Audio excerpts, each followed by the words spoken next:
बागेश्वर बाबा की शादी की बात क्यों शुरू हो गई?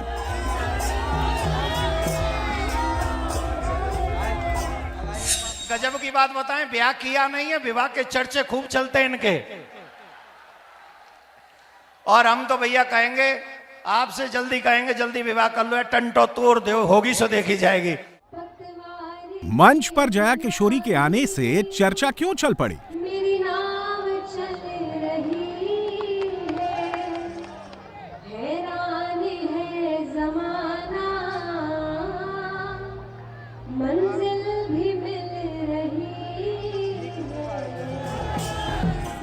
यह पहला मौका था जब एक ही मंच पर बागेश्वर धाम के पीठाधीश्वर पंडित धीरेंद्र शास्त्री और कथावाचिका जया किशोरी दिखे।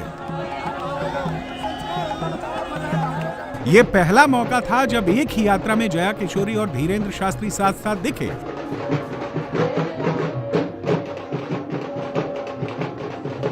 आगे आगे जया किशोरी चल रही थी, पीछे पीछे धीरेंद्र शास्त्री चल रहे थे।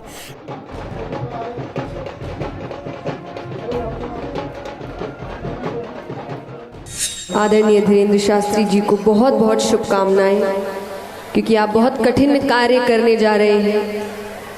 18 अध्याय, 700 श्लोक, और उसके बाद भी भगवान को विराट रूप दिखाना पड़ा था, तब जाके अर्जुन ने शस्त्र उठाए थे। तो हिंदू जगाना इतना आसान नहीं है, बहुत मेहनत का कार्य है, पर ये कार्य वो कर रहे हैं और हम सभी उनका साथ दे रहे हैं। जया किशोरी और धीरेंद्र शास्त्री एक साथ सनातन यात्रा में दिखे तो उनको देखने के लिए भक्तों की भीड़ जमा हो गई। जब मंच सजा तो जया किशोरी ने बाबा के संकल्प की तारीफ भी की और हिंदुओं को एकजुट होने की अपील की। आप सभी से निवेदन है, प्रार्थना है, इस यात्रा से एक वचन अपने साथ लेकर जाएं कि आज के बाद कभी भी कोई भी आपसे पूछे कि आप कौन हैं, तो आप ये ना कहें हम ये हैं, हम वो हैं, हम यहाँ से हैं, हम वहाँ से हैं, आप कहें हम सनातनी हैं। तो ये एकता हम सब में आए कि जो भी बदलाव है कि हम ऐसे वो नहीं है, हम सिर्फ सनातनी हैं, तभी हम जाके एक साथ खड़े होंगे। वृंदावन में सनातन यात्रा के मंच पर कथावाचक देवकी नंदन ठाकुर ने धीरेंद्र शास्त्री की शादी की बात की, लेकिन उन्होंने जया किशोरी का नाम नहीं लिया। जब देवकी नंदन ठाकुर ने बाबा बागेश्वर की शादी की बात उठाई तो पूरी सभा तालियों की गड़गड़ाहट से गूंज उठी। अच्छा बताओ, हैंडसम है कि नहीं? है कि नहीं? और गजब की बात बताएं, ब्याह किया नहीं है, विवाह के चर्चे खूब चलते हैं इनके।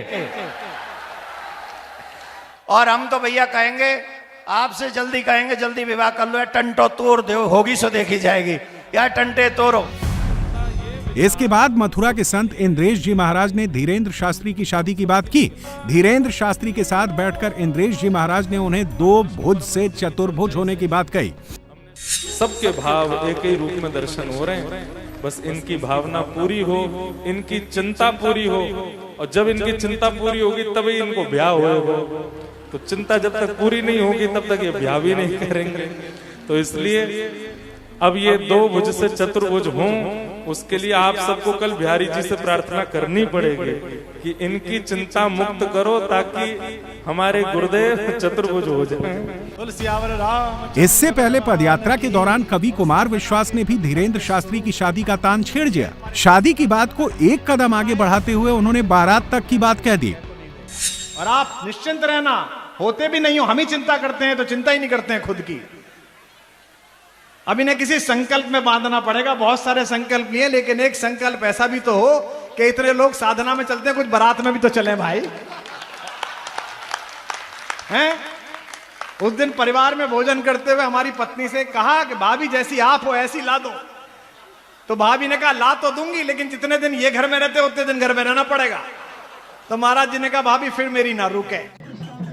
मंच पर जया किशोरी का धीरेंद्र शास्त्री के साथ दिखना, पदयात्रा के दौरान दोनों का साथ साथ चलने से जहां शादी की बात को हवा मिल गई, तो सोशल मीडिया पर धीरेंद्र शास्त्री की शादी वाली नई थ्योरी शुरू हो गई।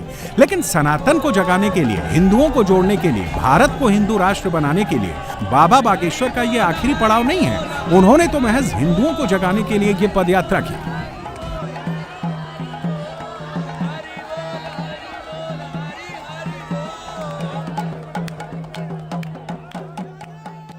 हम यदि हिंदू एक हो जाएंगे तो भारत में दंगा नहीं गंगा बहेगी।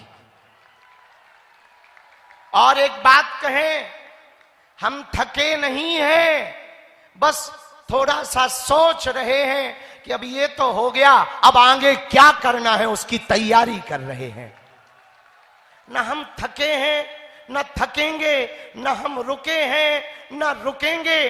पदयात्रा, हमारा विचार और केवल संकल्प इतना था कि पदयात्रा होगी तो हिंदुओं की आने वाली पीढ़ियां बचेंगी, तुम्हारी संतति बचेगी, तुम्हारी संपत्ति बचेगी, तुम्हारे मठ बचेंगे, तुम्हारे मंदिर बचेंगे, तुम्हारी बेटियां बचेंगी और तुम्हारी रोटियां बचेंगी।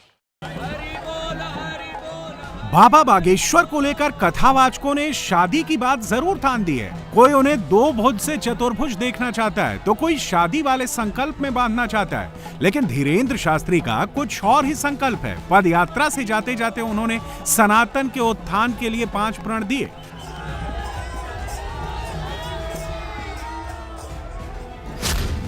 पहला प्रण, जुड़ो और जोड़ो, यानी सभी सनातनियों को घर जाकर 5 हिंदुओं को कट्टर सनातनी बनाना है। दूसरा प्रण, भगवा अभियान, यानी अपने घरों में भगवा ध्वज लगाना।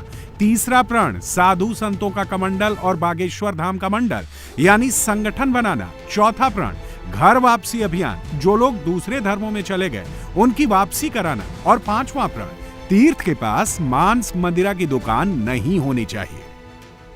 पहला प्रण है जुड़ो और जोड़ो, जुड़ो और जुड़ो। और आप तो सनातनी हैं ही हैं, आप तो हिंदुत्ववादी हैं ही हैं। अपने 5 परिवारों को भी कट्टर हिंदू, कट्टर सनातनी बनाना है। दूसरा प्रण, भगवा अभियान। क्या?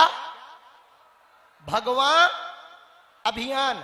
अपने हर घर के बाहर जो आप ये धर्म ध्वज लेकर आए हैं, जो लेकर आए वो लेकर जाना, अपने घर पर लगाना और सबको बताना ये वही धर्म ध्वज है। हिंदुओं की एकता की ताकत जब सड़कों पर लहलहा रही थी, ये धर्म भी तब लहरा रहा था। तीसरा प्रण है साधु संतों का कमंडल और बागेश्वर धाम का मंडल।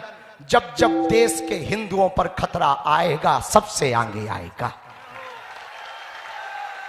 चौथा संकल्प है घर वापसी अभियान।